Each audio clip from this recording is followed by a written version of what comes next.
অসময়ে ঝরে পড়ছে রাবার গাছের পাতা।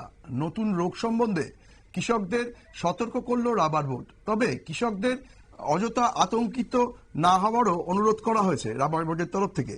এই বিষয়ে বিস্তারিত জেনে নেব। সঙ্গে রয়েছে আমাদের প্রতিনিধি সম্রাট। সম্রাট, কি জানিয়েছে রাবার বোর্ড? কৃষকদের আতঙ্ক না হওয়ার কেন পরামর্শ দেওয়া হয়েছে, একটু বিস্তারিত একদম একদম সম্ভব। গত কয়েকদিন যাবত কিন্তু রাজ্যের বিভিন্ন জায়গা থেকে কিন্তু বিশেষ করে রাবার চাষীদের তরফে একটি অভিযোগ আসছিল যে তাদের যে রাবার বাগানের গাছগুলি যেগুলি এখনো পরিণত হয়নি, সেই রাবার গাছের পাতাগুলি ঝরে পড়ছে।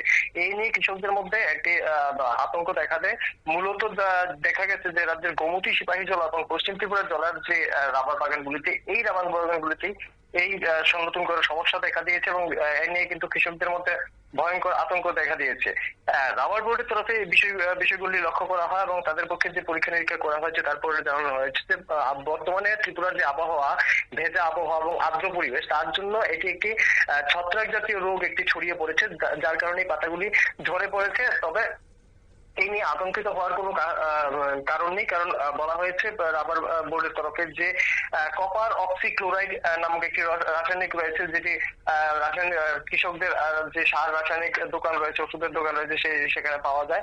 সেটি জলে গুলে পাতায় স্প্রে করার জন্য পরামর্শ দেওয়া হয়েছে এবং এই রোগ নিয়ে যদি আর কোনো ধরনের সন্দেহজনক কোনো পরিস্থিতির সৃষ্টি হয় বা কোনো পাতাতে যদি সন্দেহজনক রোগ দেখা দেয়, তাহলে যেন নিকটবর্তী যে রাবার বোর্ডের কেন্দ্র রয়েছে বা আগরতলায় যে রাবার বোর্ডের কেন্দ্র রয়েছে তাদের সঙ্গে কোনোভাবে যোগাযোগ করার জন্য পরামর্শ দেওয়া হয়েছে। দেখো, রাজ্যে কিন্তু রাবার একটি অন্যতম বাণিজ্যিক ফসল। রাজ্যের অর্থনীতিতে রাবারের একটি বিশেষ গুরুত্ব রয়েছে। ভারতবর্ষের যে দুটি রাজ্য আর বাণিজ্যিক উৎপাদন করে রাবারের ক্ষেত্রে, সেক্ষেত্রে কেরলের পরই ত্রিপুরার জায়গা।